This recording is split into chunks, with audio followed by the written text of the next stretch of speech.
Waktu itu gue itu naiknya pas banget lagi puasa. Jadi kita naik emang lagi pas kondisinya kita ikut berpuasa juga kan. Di depan tenda kita dan dia kayak mainin api. Padahal apinya udah padam. Itu ramai banget kayak pasar. Ada orang ngomong. Ada yang ngomong apa pakai bahasa Jawa, ya apalah kayak gitu-gitu. Sampai ada suara kayak pedang gitu loh. Kayak ngebas-ngebasin pedang.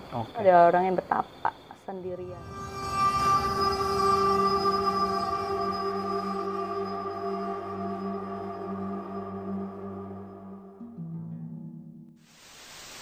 Assalamualaikum warahmatullahi wabarakatuh. Balik lagi bersama gua Indra di Besok Pagi Channel. Kali ini gua ada di salah satu tempat yaitu Melpot Sentul. Tempatnya di daerah Sentul yang pastinya ya. Di sini buat kalian yang pengen kesini tempatnya recommended banget. Di sini ada coffee shop juga ya, Ca? Ada coffee shop, ada station trekking juga. Station trekking. Nah, station trekking ini bisa lo jelasin nggak buat teman-teman nih? Jadi trekking station itu buat teman-teman yang mau trekking di daerah Sentul, mau ke Curug, mau ke Gua Garunggang, itu bisa lewat kita juga. Nah, nanti mungkin untuk lebih jelasnya bakal gua cantumin di kolom deskripsi buat kalian yang mau ke sini nih. Nih, sebelum kita masuk ke cerita nih, Ca ya. Oke. Nih lu bikin tempat ini memang konsepnya outdoor seperti? Iya, karena pas banget kan kita emang nuansanya di pedesaan. Ini lebih ke klasik juga kan, karena ada limasan gitu kan. Emang kita pusat itu limasan, jadi kayak tempo-tempo dulu. Cuma kita klasiknya itu ya di ornamennya, tapi tetap nuansanya outdoor gitu. Ada tempat penginapannya juga nih, Ca? Ada tempat villanya juga dengan private pool di setiap villanya, dan itu poolnya itu air panas alami. Ada curugnya juga nih. Ada curugnya juga banyak di sini. Di Sentul tuh sekitar ada belasan sih, banyak belasan curug di sini. Ada Gua Garunggang juga yang ikonik banget di sini. Nah, selain Anissa yang mengelola tempat ini, juga dia mempunyai beberapa pengalaman saat pendakian gunung. Lagi-lagi nggak jauh-jauh dalam dunia pendakian nih, gue membahas konten saat ini. Nah, lu aktif di naik gunung itu sejak tahun berapa, Cak? 2015? 2015? Yes. Memang lu suka berkegiatan mendaki gunung? Sebenarnya dari kecil emang udah dijejelin lah sama orang tua gitu kan. Sono-sono ke alam gitu kan, maksudnya main di sungai, main di sawah tuh suka banget dulu. Mungkin pas udah gede kan kayaknya kalau main ke sawah udah malu gitu kan. Kita ngobok-ngobokin belut juga udah malu kan. Jadinya ya udah adventure-nya itu ya naik gunung gitu. Nah, naik gunung nih ya. Lu punya hal mistis nggak sih saat pendakian? Banyak sih. Banyak ya? Ya beberapa udah ada yang gue taruh di channel gue juga, tapi mungkin beberapa teman-teman udah ada yang nonton juga. Jadi kalau yang kali ini yang belum gue ceritain. Nah, buat kalian mungkin yang penasaran sama cerita mistisnya Anissa, bisa lu tonton juga di channel YouTube lu. Apa nama channel itu? Catatan Teh Anissa. Catatan Teh Anissa. Di situ lu menjelaskan tentang pengalaman-pengalaman mistis saat pendakian ya, Cak? Beberapa banyak, ada yang kayak gitu, dan ada edukasinya juga buat teman-teman yang mau mendaki gunung, bisa lihat situ buat edukasinya juga. Nah, kali ini gue ingin balik lagi ke pembahasan gue yang pertama nih, Cak. Bahwasannya nih, percakapan kita kali ini sebenarnya bukan untuk menakut-nakuti teman-teman semua ya. Iya, betul. Gue cuma berbagi pengalaman bersama Nisa, terutama pengalaman saat lo pendakian gunung nih. Iya, betul. Apa yang kita rasakan di sana itu gimana-gimana nanti bakal diceritain di sini. Dan nilai apa yang bisa kita tangkap juga. Pastinya itu ya, harusnya itu. Pastinya itu. Nah, mungkin kita untuk mempersingkat waktu dan nggak mau berlama-lama juga nih. Oke. Kita masuk aja langsung ke ceritanya.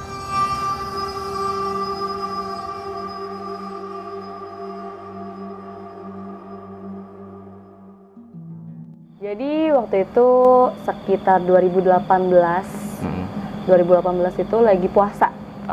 Gue memutuskan sama teman-teman gue berlima itu naik Gunung Lawu yang ada di Jawa Timur sama Jawa Tengah, perbatasan. Batasan lah ya. Iya.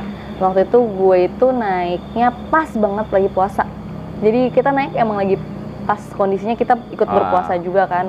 Gue lagi nggak dapet juga atau nggak menstruasi. Jadi gue rasa itu aman lah. Cuma emang ngedowngrade stamina-nya itu karena kita puasanya aja. Dan emang sebelum kita melakukan itu ada beberapa hal yang emang dilakuin, kayak latihannya dulu, kayak gitu-gitunya. Pertama, naik gunung aja udah capek, apalagi naik gunung pas puasa ya kan. Gue nggak mau di jalan gue kenapa-napa, ibadah gue terganggu juga dan lain-lain kan. Ya udah, akhirnya setelah gue sama teman-teman gue emang udah biasa juga naik gunung, yang ibarat kata minum juga nggak banyak-banyak banget saat nggak puasa juga gitu kan. Jadi kita rasa kita udah cukup aman dan cukup safety lah untuk melakukan pendakian itu. Nah waktu itu Lawu itu masih buka, itu waktu itu lagi kemarau ya, musim kemarau, itu sebelum kebakaran juga. Gue sempat ada insiden Lawu tuh kebakaran. Jadi itu lagi panas-panasnya Lawu, musim kemarau, dan lagi sepi-sepinya karena puasa. Karena puasa, jadi kita tuh cuma berlima, udah kita doang. Jadi gunung tuh cuma ada kita doang, nggak ada pendaki lain, nggak ada siapapun, tapi ada Mbok Im sih di atas. Gue kasih spoiler, waktu itu masih ada Mbok Im. Terus pas gue berangkat, itu pagi, sekitar jam 10 itu kita berangkat, lewat Ceto, kita mutusin untuk lintas ke Cemoro Sewu. Ceto dan Cemoro Sewu ya lintas. Kita berlima, overall dari pos 1, pos 2 itu kita nggak ada halangan sama sekali. Pos 2 itu kita asar di sana. Pos 3 kita memutuskan untuk break lama karena udah jam 4, jam 5 dan kita harus buka puasa di situ. Nah itu lumayan sih perjalanan itu, gue sekitar 3 hari 2 malam atau 4 hari 3 malam, itu gue agak lama pokoknya di situ. Gue tuh nge-camp di pos 3 antara pos 3 dan pos 4 karena katanya gitu nggak boleh di pos 4. Kalau Lawu ada yang ngomong kayak gitu kan, misterinya kayak gitu, jangan nge-camp di pos 4. Oke, ya udah, gue jadi di pertengahan, padahal dikit-dikit sih emang pos 4 gitu, tapi sebenarnya daerahnya masih di daerah pos 4. Gitu. Di sana gue tidak terlalu merasakan yang begitu-begitu. Mungkin guanya nggak ngepekain diri, padahal ada kalau kita reka gitu kan. Jadi pas di pos 4 itu kita bikin hemok di depan tenda.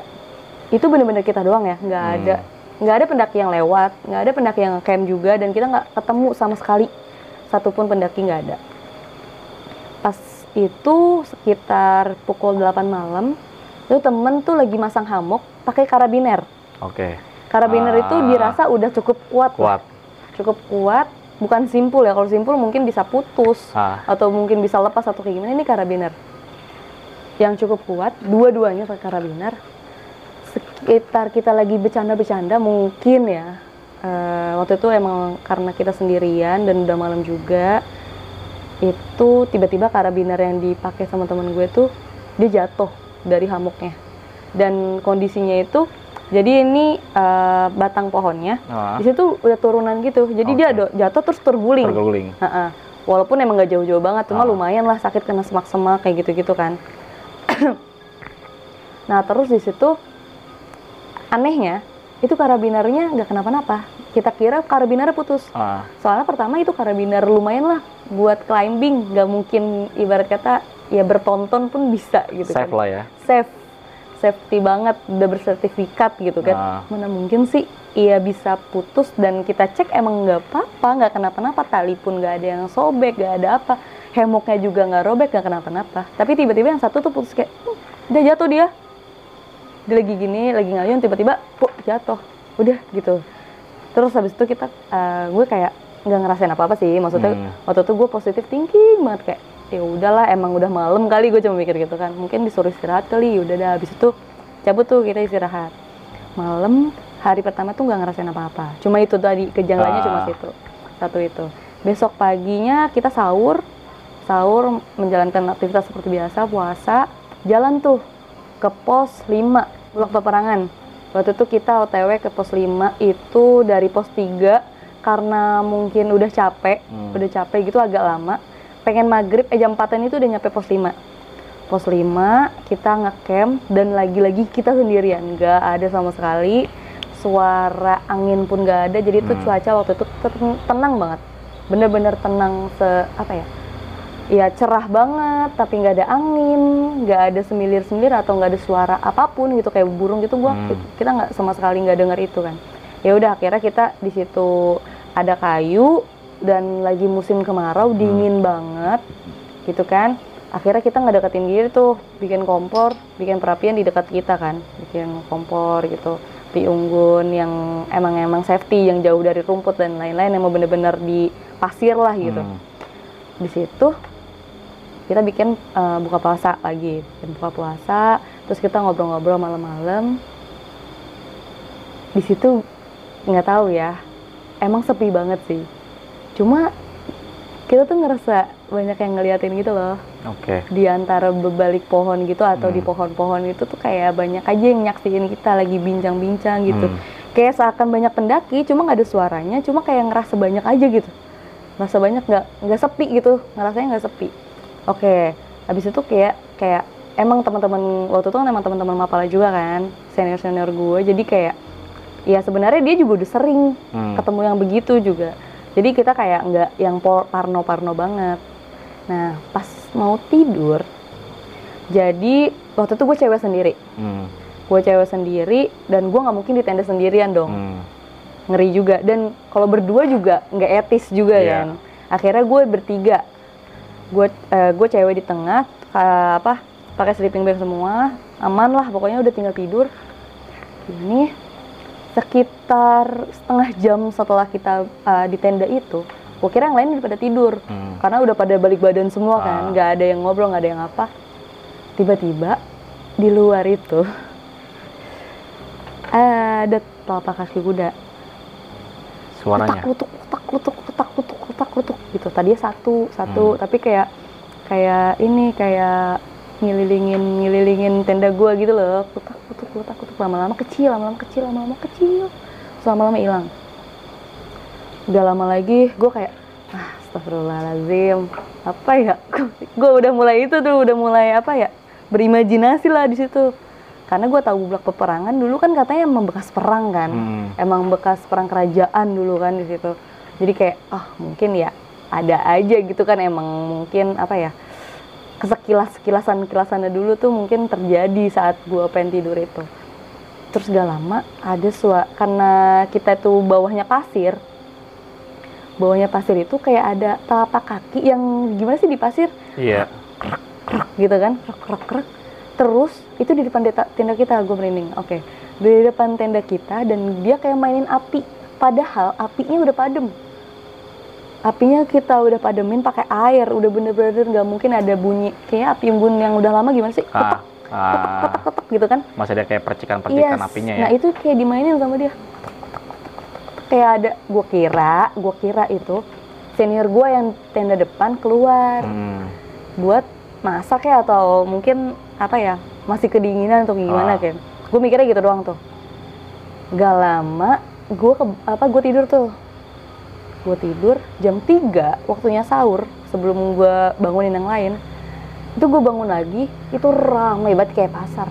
Ada orang ngomong, ada yang ngomong pakai bahasa Jawa, apalah kayak gitu-gitu. Ramai banget, serame-ramenya.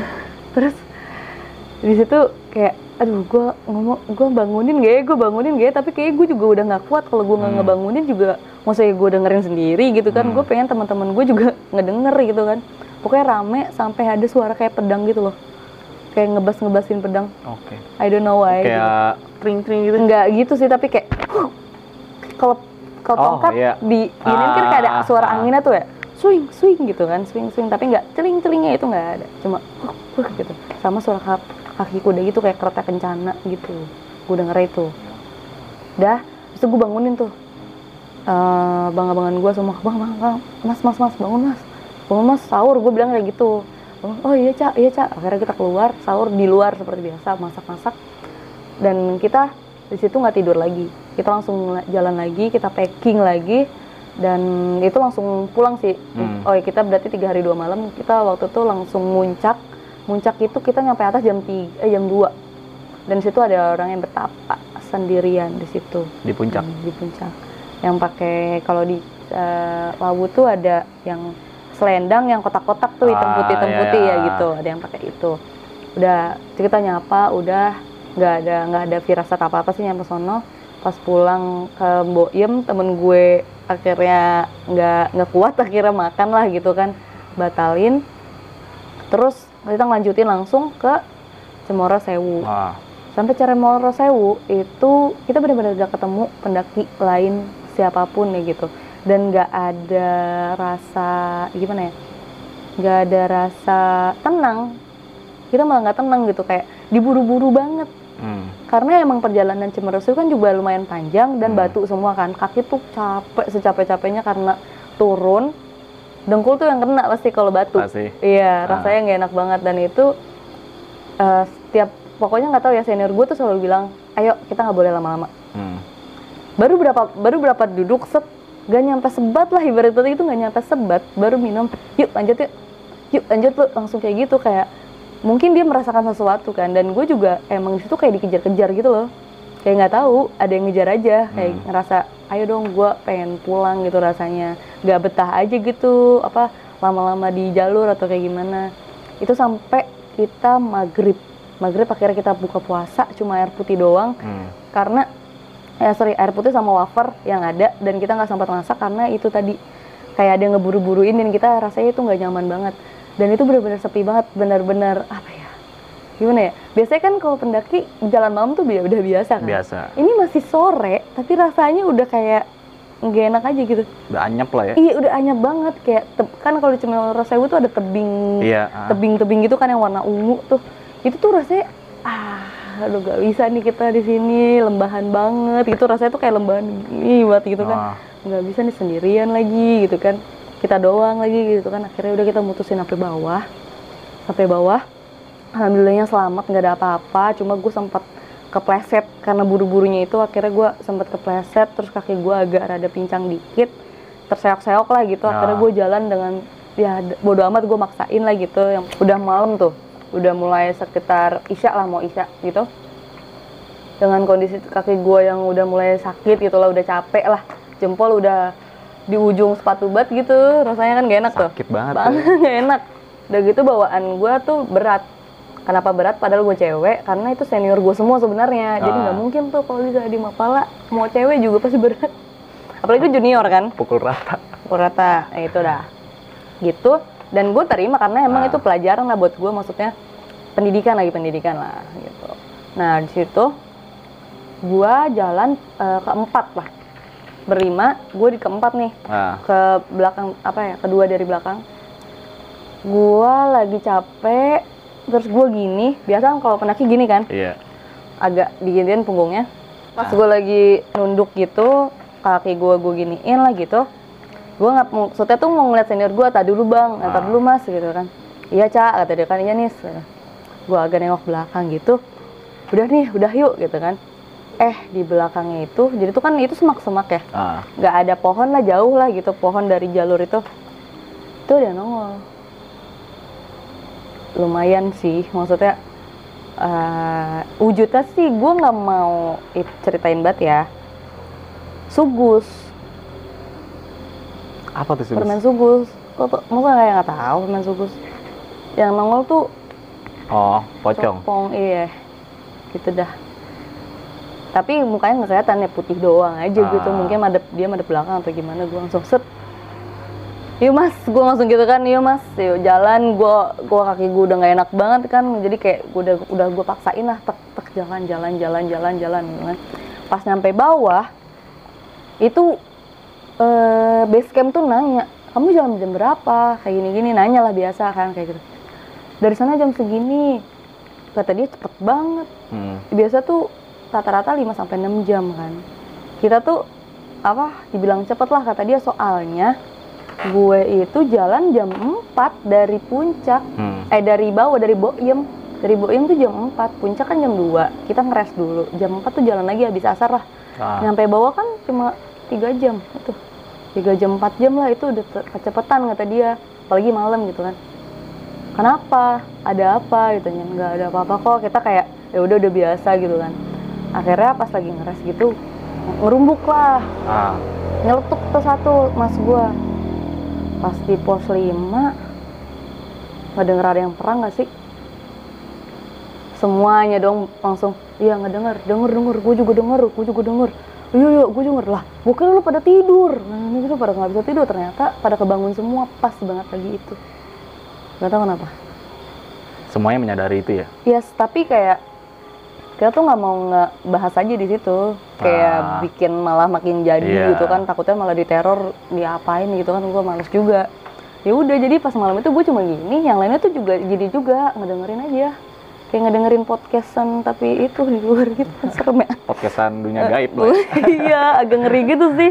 Udah, pokoknya intinya pas lagi di laut tuh itu yang gue rasain di pos 5 sama di pos 3, yang pos 3 pos 4 itu lumayan sih kacau. Oke. Berasa banget.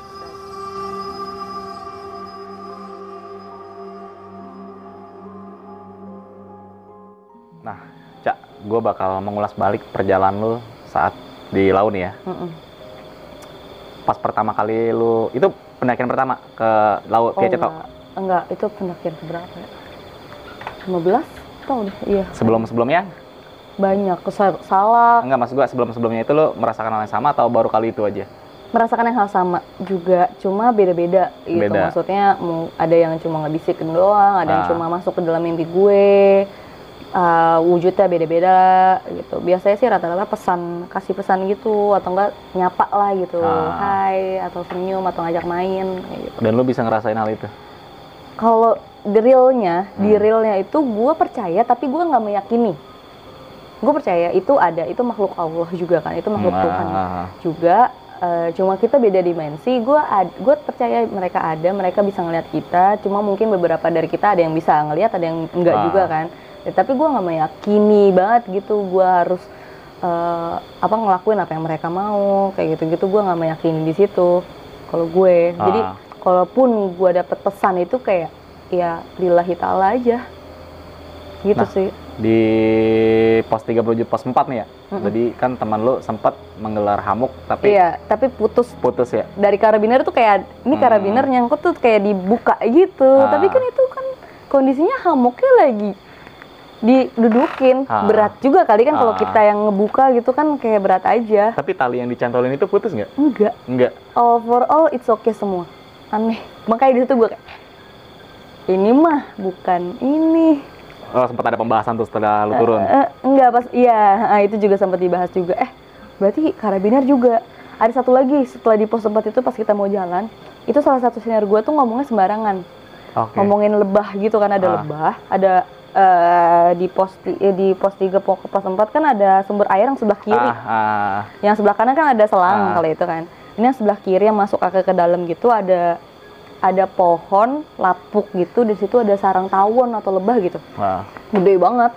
Gue lewat situ nggak masalah maksudnya. Terus kayaknya senior gue tuh ngomongnya, ya Allah tawon doang gitu kan, kayak ngerendahin banget. Kecenut dong. Tiba-tiba tawon itu jauh ya, agak jauh ya. Satu kecenut di pantatnya dia. Pak gitu. Kayak abis baru banget dia ngelontarin itu langsung kena. Dia doang tuh? Iya, dia doang. Terus kayak kita kan kayak biasa ya gitu kan, ya lu sih ngomong sembarangan gitu-gitu kan paling kan, makanya sakit yuk kayak gini-gini. Kayak sih tawon, kalau kayaknya sih lebah. Kalau tawon kan biasanya lebih parah kan, lebih bahaya lah gitu.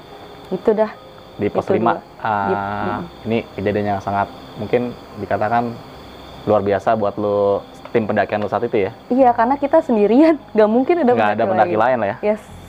Dan itu di bulan puasa juga. Iya. Oh, itu kalau nggak salah beberapa hari sebelum malam 1 Suro deh. Malam 1 Suro? Iya. Oh, biasanya kan di laut itu ada upacara gitu kan? Upacara gitu. Kalau nggak salah ya, 2018 kalau nggak salah. Terus beberapa minggu kemudian juga itu kan laut kebakaran tuh. Oh iya. 2018 itu. Itu lebih parah banget sih waktu kebakaran di laut. Iya, itu yang benar-benar langsung habis. Gila. Itu pos 5. Habis tuh lembah-lembahan semua. Lembah. Nah, ini Cak, di Gupak Menjangan. Apa tuh? Pos 5 itu lu mendengar kayak suara kayak perangan gitu ya? Kayak ada kubu yang lagi perang, aktivitas di luar tenda gue. Dan tenda gue tuh cuma 2 doang, yang satu bertiga, satu berdua. Depannya itu ya rongsokan kita lah gitu, nesting gitu. Tapi lu nggak mencoba untuk melihat keluar gitu? Buat atau apa teman gitu? Lu, senior lu itu? Kalau gue sih sama senior gue udah tahu lah gitu, maksudnya kayak ya mereka pasti ada. Dan ngapain lu terlalu penasaran gitu? Itu mungkin aktivitasnya dimensi waktu itu. Jadi kayak lu mungkin kalau kita keluar mungkin kalau yang emang sense-nya sensitif mungkin ngelihat, atau mungkin bisa masuk juga gitu kan. Nah, kita nggak mau ngeganggu dimensi itu aja. Kalau kita sih mikirnya kayak ya udahlah, yang penting kitanya safe. Oke. Nah, ada beberapa kata lu yang menceritakan kalau lu jangan ngecamp di pos 4. Katanya ada suatu misteri yang belum terkuak nih. Misterinya apa sih kalau boleh tahu? Pokoknya nggak tahu kenapa itu nggak boleh lewat situ pasti. Cuman dibilangin kayak gitu aja. Lebih apa angker aja katanya, Oh, angker. nggak ada angker. alasannya karena ini nggak ada ya. Itu sama kayak di Slamet, pos 4 Slamet Sama Rantu. sama Rantu. Oke. Dan gue juga di situ. Itu juga ada sih itu ya. Dan itu kelihatan, kalau itu kelihatan. Di Samarantu. Iya, itu kelihatan. Mantul. Lewat coy. Mau nangis. Berarti lu di Lau itu 2 malam ya? 2 malam, 3 hari 2 malam rata-rata 3 hari gue 2 pendakian. malam. Nggak pernah 2 hari semalam tuh jarang banget. Itu terlalu lelah. Sampailah di Warung Boyem ya? Boyem. Lu sempat menceritakan kejadian lu saat malam itu nggak sih sama Enggak. Boyem? Enggak. Kayak I know banget gitu. Pasti Boyem beberapa kali, bahkan mungkin ratusan kali ada aja yang ngedenger cerita dari pendaki yang kayak gitu kan. Cuma Udah biasa lah emang gitu ya. iya, makanya maksud gue ya buat apa juga diceritain. Ya kita lagi jadi tamu lah di tempat orang kan jatuhnya. Kita jadi tamu di suatu gunung yang mungkin itu dulu kerajaan, atau mungkin sampai sekarang masih jadi kerajaan gaib gitu kan, yang kita nggak tahu. Kita jadi tamu ya, ngapain kita ngomongin, yang ada malah mereka makin penasaran, mengedekat nanti malah.